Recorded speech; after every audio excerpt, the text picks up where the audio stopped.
এখন আমাদের যে নেত্রী খালেদা জিয়া তারেক রহমান এর নেতৃত্বে আমাদের চলতে হবে। আর আমাদের এক বর্তমানে আব্দুল ভাই খুব ভালো লোক, 5 ওয়াক্ত নামাজ পড়ে।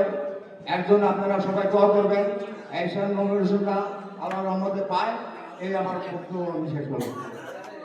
ধন্যবাদ শেখ মোহাম্মদ আলমগীরকে। এই মুহূর্তে বক্তব্য দেওয়ার জন্য অনুরোধ করব শ্রীনগর ইউনিয়ন 9 নং ওয়ার্ডের বিএনপির সভাপতি মোহাম্মদ খালেক পরলকে তার নিজ বক্তব্য দেওয়ার জন্য অনুরোধ জানাচ্ছি।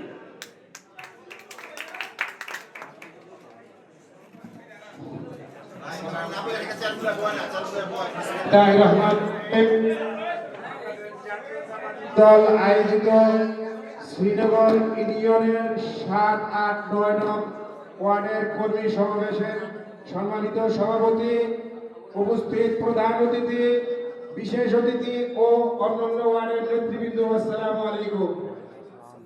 আজকে আমরা যে প্রান্তি লগ্নে এসে পৌঁছেছি, আমাদের খুব কাছে, সময় বেশি নাই, নির্বাচন তফসিল ঘোষণার আর বেশি দিন বাকি নাই। আমাদেরকে সজাগ হতে হবে, একে অপরের সাথে সমঝোতা করে আমাদের নির্বাচনে যাতে জয়লাভ করতে পারি, আমাদের সেই আশা ব্যক্ত করে সেই দিকে লক্ষ্য রেখে সবার সাথে মিলেমিশে কাজ করবো ইনশাল্লাহ। আগামী দিনে যেন ধানের শীষের বিপুল ভোটে জয়যুক্ত করতে পারি, এই আশাবাদ ব্যক্ত করে আমার সংক্ষিপ্ত বক্তব্য শেষ করছি। বাংলাদেশ জাতীয়তাবাদী দল জিন্দাবাদ, শ্রীনগর ইউনিয়ন জিন্দাবাদ। ধন্যবাদ জনাব খালেক পরলকে তার বক্তব্য দেওয়ার জন্য। এই মুহূর্তে বক্তব্য দেওয়ার জন্য অনুরোধ করছি শ্রীনগর ইউনিয়ন 6 নং ওয়ার্ডের সভাপতি মোহাম্মদ দেলোয়ার হোসেন দিলু ভাইকে বক্তব্য দেওয়ার জন্য অনুরোধ জানাচ্ছি।